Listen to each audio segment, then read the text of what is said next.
әдеттегідей қадам басқан жаңа үміткер бар. Сипаты жасырын, бейнесі де беймәлім. Ол болмысы нәзік сұлу ма? Әлде батыр тұлғалы азамат па? Сәлден кейін қосылайық жобасында.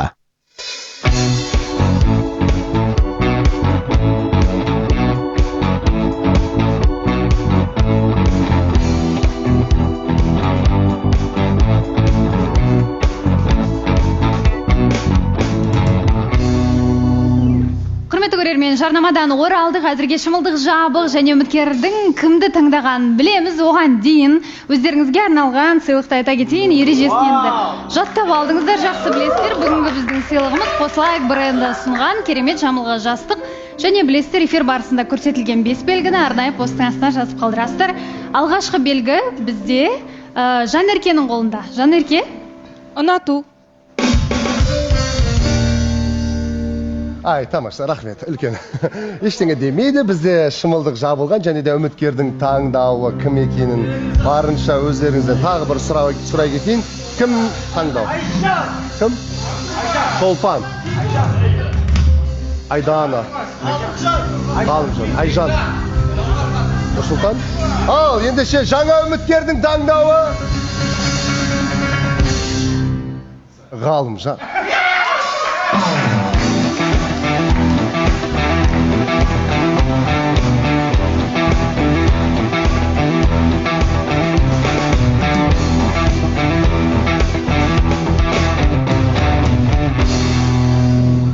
Ассалаумағалейкум, құрметті көрермендер, Баласы ханым, қалайсыз? Қайырлы күн. Әге, қош келдіңіздер. Өшердес қыз. Дайынсыз ба, Ғалымжан? Дайынмын ғой, дайын. Асық болсаңыз шақырып алайық. Шақырайық, аға. Жақсы, ендеше Ғалымжанның жаңа үміткері, келіңіз.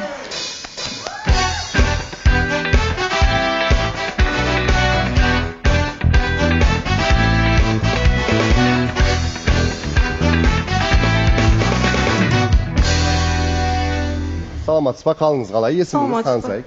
Жақсы, өзіңіз қалайсыз? Жақсы, Алла деп, Жәмил деп, үш жерде жүрген өзіңіз. Есімім Гүлжан болады, 21 жастамын.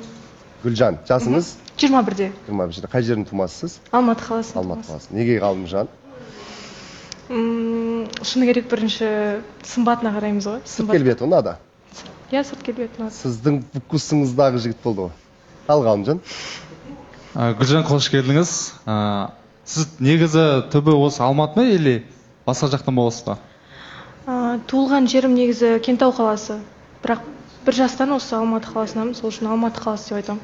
Ата-анаңызбен осы жердесіздер, осы қалада, Алматыда, Иә, иә? Алматы қаласынамыз. Қай елден боласыз, руыңыз? Кіші жүз Алшын. Отбасыда неше адамсыздар? 4. Үлкені, кішісі, ортасы қайсысы боласыз? Ең кенжесімін. Үйдің кіші, иә? Ең кенже. Үйдің еркесі боламын десеңізші онда. Қош келдіңіз. Тағы да сұрақтарым. Болашақта көптеген осы жерде сұрақтар болып жатыр ғой, енді көп ата-анамен тұру, ертең болашақта мен енді үйдің үлкенімін ғой. Үйде 2 інім бар. Сізге сұрақ қойыңызшы, жалпы ата-анамен тұруға қалай ойыңыз? Ойым жаман емес негізі. Ондай бір ата-анамен тұру, наоборот дұрыс деп ойлаймын. Білмеген затыңды үйретеді. Қазір оқу оқып жатсыз ба сонда? Я жоғары оқу. Мамандығыңыз қандай? Логист. Жақсы, күшті. Соңғы жаңа айтады ғой, арақатынас дейді ғой. Соңғы рет қашан жүрдіңіз, бұрын тұрмыста болғансыз ба? Тұрмыста болмағанмын, балам жоқ. Арақатынас дегенде 2 жыл бұрын арақатынаста болғанмын. Балам махаббат шығар, колледж кезде. Ол дұрыс екен, онда недавно болған болса, қайттан бұрынғы жігітті хабарласу болып қалады, енді бір жақсы сөйлесе бастаған кезде болады ондай. Бұрынғы жігіт еске алып, мұңайып, ондай нәрсе болмаса екен деп ойлаймын. Мен жағымнан ондай жоқ. Иә, бізде де ондай болмайды деп ойлаймын. Жалпы қызғаншақсыз ба, негізі? Иә, менікі, значит, менікі. Ой, мен де сондаймын негізі. Менікі, значит, менікі деген сияқты ғой. Қалай болар екен енді болашақта дегенде? Менікі, демек менікі дейтін барлық адамда бар қағида шығар ол. Негізі бәрінде бірақ артық болып кететін кісілер бар да негізі. Ана сәл қызғанышты кейбір кезде орынсыз қолданып қалуларыңыз екеуіңізде де сондай бір дүниелер бар ғой? Негізі болып қалады арасында, иә. Орынсыз болып қалады кейде. Қатты ұнатып қаласың қызды, например. Жаны бұрынғы достарымен араласуды. Мақұл енді бұрыннан араласып келетін болса, ол ештеңе емес. Бірақ ертең болашақта мысалы бір жерге отырыс болатын болса, жігіттер бар жерге, енді жігіттердің ойын білеміз дегендей қыз баласын енді қорғау керек. Ол жерде білмейміз ғой қандай болатынын. Сол қызғаныш болып қалуы мүмкін да, ол не үшін шақырып жатыр, қандай мақсатта деген сияқты. Мысалы, әр шақырған жерге негізі бара бермейсің ғой, қандай орта мені шақырды. Класстастарың, сыныптастарың шақырды, демек қызғанамын деп тұр ғой. Ұлдар көп болса. Енді класстастар болса, онда бұрыннан араласып кеткен қыздар, балдар болғаннан кейін, оларда артық ой болмайды деген сөз ғой. Группаластар? Группаластар енді қазір оқып жатқан екен, арасында любой махаббат ашылып қалуы мүмкін да ол жақтан. Сол жерден сәл. Сізде былай істей аласыз ба? Мысалы, ресторанда шақырды, жарайды, бөтен жігіттер, болмаса группалас қызының ағасы келеді деген сияқты бір отырыс. Бірақ барғысы келіп тұрса, сіз көлігіңізбен апарып, 2 сағаттай сыртта күтіп, шыққанайын, жақсы отырдың ба, бәрі дұрыс па деп алып кете аласыз ба? Әлде мүлдем үзілді кетілді бармен дейсіз ба? Жоқ, негізі ондай жақын мен дұрыс қараймын. Если баратын болса, жарайды, барғысы келіп тұрса, барсын. Мен біраз айтамын, если өзің барғың келіп тұрса, жарайды бар. Мен бірақ өзім барып, апарып тастаймын, қайтатын кезде хабарлас, мен өзім алып кетемін деп айтамын. Бірақ ешқайда қайтпа деген. Алып барып тастайын, бұл кісі қонақ болғаннан кейін енді билесеші. Билебесін, бірақ енді өзің жаңа қалайша дистанция дейді ғой, былайша айтқанда, орысша айтқанда, сондай ұстанып жүрсе, енді артық қимыл би болатын болса, вальс болатын болса, белден ұстату деген сияқты болатын болса, енді білмеймін. Ол жерде біз болмаймыз ғой енді, иә. Ол жағын кішкене уайымдап қаласың да. Сіз үшін қызғаныштың қалай сіздің қызғанышыңыз? Бір қызбен сөйлесіп қалса, әлде жағадай вальс билесе деген секілді. Енді вальс билеу дұрыс емес шығар басқа қызбен. Мен тұрғанда кіммен билеу керек? Иә. Тамаша. Осы жерде бір кіріп шығатыныңыз бар ма? Иә. Баршамызға ассалаумағалейкум. Қалайсыз, өзіңізбен дидарласқанымызға шынайы қуаныштымыз. Бала-шағам саламатсыз ба? Қайырлы күн қазақ елі, саламатсыз ба? Қош келдіңіз. Келген қадамымызға гүл бітсін. Енді Ғалымжанға бір тікелей сұрағым болып тұр. Осы жақын арада енді бір 2 апта бұрын бұл жігіт негізі шынайы сезімдер ашылып келе жатты бір жанға. Содан кейін екеуінің ортасынан ештеңе шықпай түбегейлі біткен болатын. Бірақ енді Ғалымжан сол жаннан қандай бір қыр көре алды? Және алдағы уақытта келетін қыздардан сол бір қырды көргісі келеді ма деген менде сұрақ болып тұр. Ұнаған жағын. Иә, ұнаған жағын алдағы уақытта қыздардан бәлкім сондай қыр көре аласың ба сен, или соны іздейсің ба деген сияқты сұрақ болып тұр менде. Сұрағыңыз орында?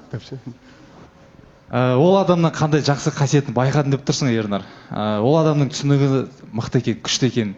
Мысалға, енді болады қыздар, мысалы, бір жаққа баратын болсаң, қайда баратсың, кіммен баратсың, не үшін баратсың деген сұрақтар болмайды. Жақсы барып қайт деген сияқты, көңілді отырып қайт деп айтқан жағынан байқадым. Өзімнің положениеге кіре алатынын түсіндім. Сол жағынан жақсы да. Маған ертең болашақта келетін қыз, мен положениеге кіретін болса, дұрыс болар еді деген ой ғой. Сенімен бір сана бегінде ұштасып, сондай бір ақыл ойы жағынан терең болатын болса деп тұрсың ғой? Әрине. Түсінікті, керемет. Ернар, мына жерде енді жаңа қандай қырларын байқадым дейсің да. Бұл жерде вообще не то что қыр бар ғой, андай пара көрген жоқпын, негізі екеуінде бар ғой. Мен ойлайтын, екеуің араласасыңдар ма? Негізі вообще сөйлеспегенде ғой, өмірде де эфирде де.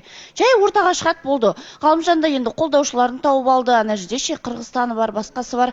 Жаңадай бүкіл полностью киініп алды да, өзінің ұпайы түгел болып отыр. Енді куртка ғана алу ғана қалды деп Ғалымжанның алдында күлген бар ғой. Білмеймін, енді полный киініп алды. Қазір келіп жатыр, жақсы спонсор тауып алды, болды. Әрқайсының ұпайы түгел, бұл жерде перизаттың түк қатысы жоқ ол жұптыққа. Андай нәрсе ғой, Ғалымжан, просто қазақта айтады негізі. Ел ертеңшіл, менікі бүгінгі үшін дейді да, сен бүгінгі істеп жатқан кейбір іс-әрекеттеріңнен мақтау алмауың мүмкін. Бірақ алдағы уақытта сен сол нәрседен мақтау естисің, сондықтан осы нәрсе үшін сен қатты көңіліңді түсірме дегім келеді. Просто мен Ғалымжанмен өзім тілдескенім бар.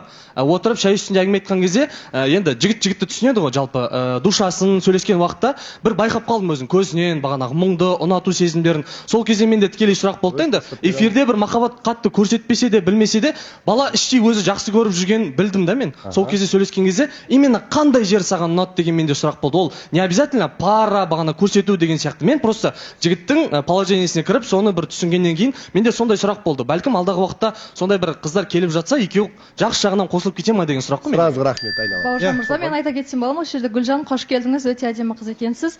Негізі сіз вовремя келдіңіз деп ойлаймын да. Себебі кеше ғана Ғалымжанның өзі айтқан болатын, осы жерде барлығында махаббат бар, мына жерде неге тиісіп айтып өткен болатын, перизат бар.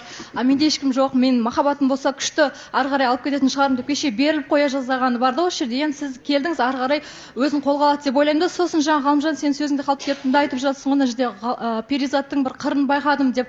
Енді қырын байқайдың деп ойламаймын, себебі перизаттың саған деген көңілін таныстықта да вообще бөлгенін байқаған жоқпыз ғой осы жерде. Өйткені я қызығушылық саған қарай мүлдем болмады, себебі бұл перизаттың ойында басқа бір жан болды ғой. Енді оны барлығы көрді. Сосын мен айтқым келеді, мына жерде негізі Ғалымжан жақтан да перизатқа қатты бір сезім ондайды байқаған жоқпын, себебі осы жерде таныстық тоқтағаннан кейін де Ғалымжанның осы жерде страдать етіп жүрген көрген жоқпын. Сондықтан да бұл таныстық жай ғана болды деп ойлаймын. Танысып көрейік. Осы орайда айта кетсем бола ма? Осы орайда айтсаңыз болады. Қош келдіңіз, Жансая. Жансая...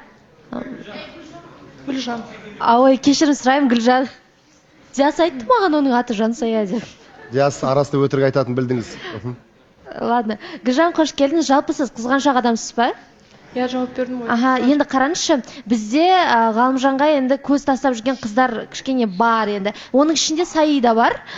Кішкене құшақтап жүрген деген сияқты өзінің бір-екі қылықтарын көрсетіп жүреді. Соған қалай қарайсыз? Ертең қатты қызғанып бір араларыңызда дау-дамай болып жатпай ма? Әлде сіз тоқтатасыз ба оны? Тоқтатамын деп ойлаймын. Енді жабысқан құшақтасу деген негіз дұрыс емес. Құшақтасу деген дұрыс емес, дұрыс айтасыз. Қашан құшақтасты? Ол видеоны Инстаграмға да салған. Болды, есіме түсті. Енді осы тұста Ғалымжан, өзіне сұрақ. Сен сол бір дүниелер тоқтатасың ба? Әлде қыздарды солай өзіне құшақтатқызып жүре бересің ба? Қыздарды құшақтатып қыздар өздері құшақтайтын шығар. Олай айтудың қажеті жоқ, аяулым. Енді қыз баласың ғой, біреуді түсіріп, біреуді көтеру деген мақсатта айтып жатқан шығарсың. Может, түсінбей жатыр да, халықты дұрыс түсінбей қалуы мүмкін бұл жерде. Сен қыздарды деп көпше түрде айтып қойдың бұл жерде.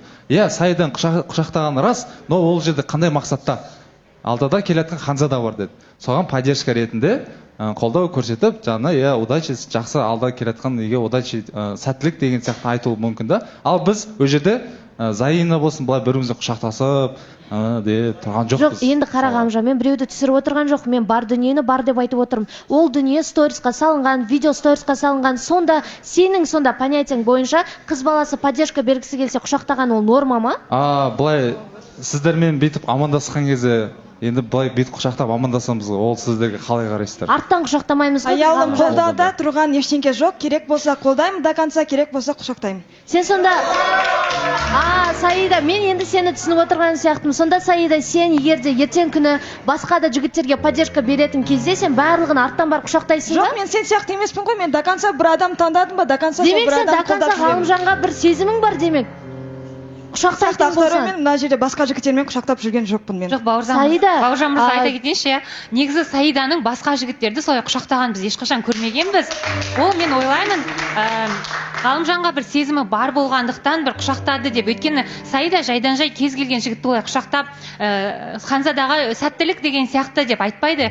Бұл жай ғана құшақтау, әшейін құшақтау болған жоқ, бір басқаша бір мағынада болған, оны мына жердегі барлығы көрді деп. Дұрыс қой, енді Саиданың өзі айтып тұр ғой, мен тек бір адамды қолдадым ба, соны құшақтаймын керек десе деп өзі айтып тұр ғой, болды ғой. Ол адамдар құшақтай бермейді. Ханзада біткеннен кейін белгілі болады ол әңгімелер. Шынымен Ханзадалық үшін қолдаған ба, әлде шынымен сезім бар ма деген жауап сол кезде болады. Ал андайша құшақтап өмірде жолың болсын деп. Жоқ, Нұржан, ол жерде андайда, мысалы, бетіне сүюге дейін барғанда негізі Саида ол жерде. Және де тағы бір факт, Саиданың анасына Ғалымжан ұнайды екен.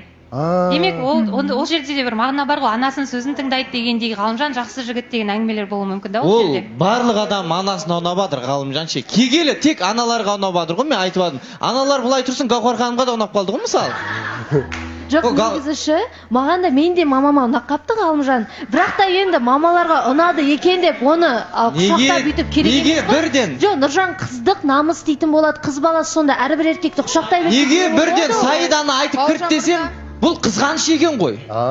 Бұл қызғаныш екен. Алдында бір-екі әңгімесі де шығып қалып еді ғой Аяулым мен Ғалымжанның. Ол да бекер шықпаған сияқты ғой негізі. Жоқ, ол жердегі әңгімеге біз сол жерде жауап беріп кеткенбіз, жай ғана бірге келдік деген сияқты. Пожалуйста, намыс туралы сен айтпашы маған. Балса ханым, осы жерде менің айтатын жөнім деп ойлаймын. Негізінде Аяулым осы жерде қыздық намыс туралы айтатын жөні жоқ. Осы жерде бір күнде үш ақпарат шыққан, сен болатынсың. Және де танымайтын адаммен бір күннің ішінде жабысып билеп мына жерде видео шықты ғой мысалға, иә? Осында келіп мына жерде дүниесін көрсетіп, бөлшектерін көрсетіп деген сияқты. Сондықтан да Саида олай істеп жүрген жоқ мысалға. Тек қана Ғалымжанды қолдауда тұрған ештеңе жоқ деп ойлаймын. Енді ары қарай көреміз ғой. Енді менің ситуациямда мен жай ғана биледім, дұрыс па? Ол биде тұрған ештеңе жоқ, бірақ танымайтын, ол ладно танымайтын, бірақ Ғалымжанның артынан былай келіп құшақтап еще сүюге дейін барғанынша, ол норма ма сонда жігітті сүйіп жүре беру? Енді Бауыржан мырза, бізде білмеймін да, осы жақтағы отырған адамдардың барлығы түймедей нәрсені түйедей қылады да, бір Саиданың ата-анасына сендер қандай үндеу салып отырсыңдар. Аяулым, сен ол туралы айтпай ақ қойшы, сен бір подъезден шыққан адамсың ғой Ғалымжанмен бірге. Зачем сен өзің намыс туралы айтасың мына жерде? Қыздар, сөздеріңізді бөлейін, бізде дәл қазір жарнамадан кейін қыздар айтып отырған видеоны егер де дайын болса, біз өздеріңізге осы жерде көрсетеміз. Ол жерде сезім бар ма, жоқ па барлығын жарнамадан кейін бірге білеміз.